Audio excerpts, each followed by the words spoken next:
এই হেলদি প্যানকেকটি তোমরা যদি একবার ঘরে বানিয়ে নিতে পারো, তবুও আবার এত সহজভাবে, তাহলে দেখবে ঘুম থেকে উঠে বাচ্চাদের কি ব্রেকফাস্ট দেবে তার যে একটা চিন্তা থাকে সেটা আর থাকছে না। এর জন্য দেখো এখানে আমি 4টি কলা নিয়ে ভালোভাবে গ্রেট করে নিয়েছি। এবার একটি বড় সাইজের ডিম এর সঙ্গে খুব ভালোভাবে মিশিয়ে দিতে হবে।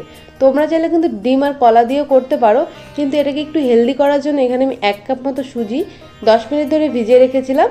এরপর খুব ভালোভাবে জল ঝরিয়ে আমি একটি পেস্ট বানিয়ে নিয়েছি। পেস্টটাকে মিশিয়ে এতে অ্যাড করে দিচ্ছি 2 চামচ হোমমেড স্যালাক্স। এই রেসিপিটাও শেয়ার করেছি, না দেখে থাকলে দেখে নিও। এরপর দেখো আমি একটি প্যান গরম করে কেকগুলো ভালোভাবে বসিয়ে ঢাকনা দিয়ে ঢেকে নিয়েছি। মা, তুমি কেক খেতে এসছো? কোথায় কেক? ও এইখানে হচ্ছে, এইখানে কেক হচ্ছে, আর এখানে তুমি দুষ্টু করছো। লো ফ্লেমে 5 মিনিটের মতো আমি ঢেকে রেখেছিলাম। দেখো আমার কেকগুলো হয়ে গেছে। একটু উল্টে আবার আমি 1 মিনিটের জন্য ঢেকে দিয়েছিলাম। আমার কেক কিন্তু ওই 11টার মতো হয়েছিল। আর মাম্মাম তো কেক পেয়ে খুবই খুশি হয়ে যায়, এক কামড়ে কি আর হয়, পুরোটাই নিয়ে দৌড়।